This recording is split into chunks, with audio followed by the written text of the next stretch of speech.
Okay, so I'm going to start over here with the laser pointer on the wall. I'm blocking the beam right now, but there it is. You can see it's hitting the X. And then go back over to this guy. Set it back to 0.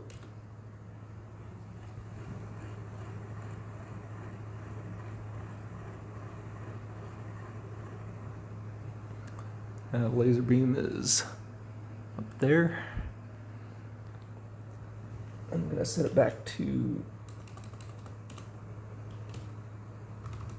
the X position.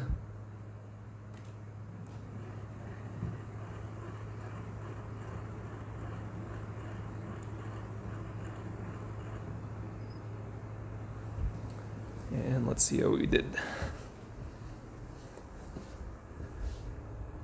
Pretty good. Check that out. Right on the money.